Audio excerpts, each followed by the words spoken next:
अस्सलाम वालेकुम, hope you all are fine. आज की वीडियो बहुत ही ज़्यादा इंटरेस्टिंग और इन्फॉर्मेटिव है। इस वीडियो में बहुत ही ज़्यादा इंटरेस्टिंग फैक्ट्स आपको बताए जाएंगे। इस वीडियो को आप आखिर तक लाजमी देखिएगा। नाज़रीन, आखिरी बादशाह की आखिरी लाइन पढ़ ले, मकाम इबरत है आज के हुक्मरानों के लिए। और फिर हिंदुस्तान के आखिरी शहंशाह बहादुर शाह जफर को मैग्नन मैकनजी बहरी जहाज में बिठा दिया गया। ये जहाज 17 अक्टूबर 1858 को रंगून पहुंच गया। शाही खानदान के 35 मर्द और खवातीन भी ताजदार हिंद के साथ थीं।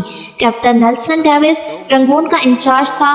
वो बंदरगाह पहुंचा और उसने बादशाह और उसके हवारियों को वसूल किया, रसीद लिखकर दी और दुनिया की तीसरी बड़ी सल्तनत के आखिरी फरमारवा को साथ लेकर अपनी रिहाइशगाह पर आ गया। नेल्सन परेशान था। बहादुर शाह जफर कैदी होने के बावजूद बादशाह था और नेल्सन का ज़मीर गवारा नहीं कर रहा था वो बीमार और बूढ़े बादशाह को जेल में फेंक दे। मगर रंगून में कोई ऐसा मकाम नहीं था जहां बहादुर शाह जफर को रखा जा सकता। वो रंगून में पहला जलावतन बादशाह था। नेल्सन डेविस ने चंद लम्हे सोचा और मसले का दिलचस्प हल निकाल लिया। नेल्सन ने अपने घर का गिराज खाली कराया और ताजदारे दिले सुबहानी और तैमूरी लहू के आखिरी चश्मक चिराग को अपने गिराज में कैद कर दिया। बहादुर शाह जफर 17 अक्टूबर 1858 को इस गैराज में पहुंचा और 7 नवंबर 1862 तक 4 साल वहां रहा। बहादुर शाह जफर ने अपनी मशहूर ज़माना गज़ल लगता नहीं है दिल मेरा उजड़े दियार में, किसकी बनी है आलमे नापायदार में, और कितना बदनसीब है जफर, दफन के लिए 2 गज जमीन भी ना मिली कोई जार में, इसी गराज में लिखी थी। बदनसीब बादशाह की खादमा ने शदीद परेशानी में कैप्टन नेल्सन डेविस के दरवाजे पर दस्तक दी। अंदर से उर्दुली ने बर्मी जुबान में उस बदतमीजी की वजह पूछी। खादमा ने टूटी फूटी बर्मी में जवाब दिया, जिले सुबहानी का सांस अखड़ रहा है। उर्दुली ने जवाब दिया, साहब कुत्ते को कंघी कर रहे हैं, मैं उन्हें डिस्टर्ब नहीं कर सकता। खादमा ने ऊंची आवाज में रोना शुरू कर दिया।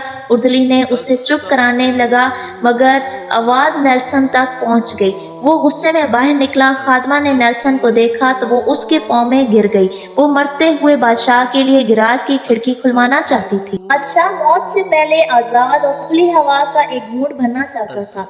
नेल्सन ने अपना पिस्टल उठाया, गार्ड्स को साथ लिया, गिराज में दाखिल हो गया। बादशाह की आखिरी आरामगाह के अंदर भूख, मौत का सबूत और अंधेरा था। उर्दुली लैंप लेकर बादशाह के सरहाने खड़ा हो गया। नेल्सन आगे बढ़ा। बादशाह का कंबल आधा बिस्तर पर था और आधा फर्श पर। उसका नंगा सर तकिए पर था लेकिन गर्दन ढलकी हुई थी। आंखों के ढीले पपूटों की हदों से बाहर उबल रहे थे। गर्दन की रगें फूली हुई थीं और खुश्क जर्द होंठों पर मक्खियां भिनभिना रही थीं। नेल्सन ने जिंदगी में हजारों चेहरे देखे थे लेकिन उसने किसी चेहरे पर इतनी बेचारगी, इतनी गरीब अलवतनी नहीं देखी थी। वो किसी बादशाह का चेहरा नहीं था, वो दुनिया के सबसे बड़े भिखारी का चेहरा था। और उस चेहरे पर एक आजाद सांस, जी हाँ सिर्फ एक आजाद सांस की अपील तहरीर थी। और ये अपील पुराने कुएं की दीवार से लिपटी काई की तरह हर देखने वाली आंख को अपनी गिरफ्त में ले लेती थी। कैप्टन नेल्सन ने बादशाह की गर्दन पर हाथ रखा। जिंदगी के काफिले को रगों के जंगल से गुजरे मुद्दत हो चुकी थी। हिंदुस्तान का आखिरी बादशाह जिंदगी की हद अबूर कर चुका था। नेल्सन ने लवाहिकीन को बुलाने का हुक्म दिया। लवाहिकीन थे ही कितने मान बख्त और दूसरा उसका उस्ताद हाफिज मोहम्मद इब्राहिम देहलवी, वो दोनों आए। उन्होंने बादशाह को गुस्ल दिया, कफन पहनाया और जैसे तैसे बादशाह की नमाज जनाजा पढ़ी। कब्र का मरहला आया तो पूरे रंगून शहर में आखिरी ताजदार हिंद के लिए 2 गज जमीन दस्तयाब नहीं थी।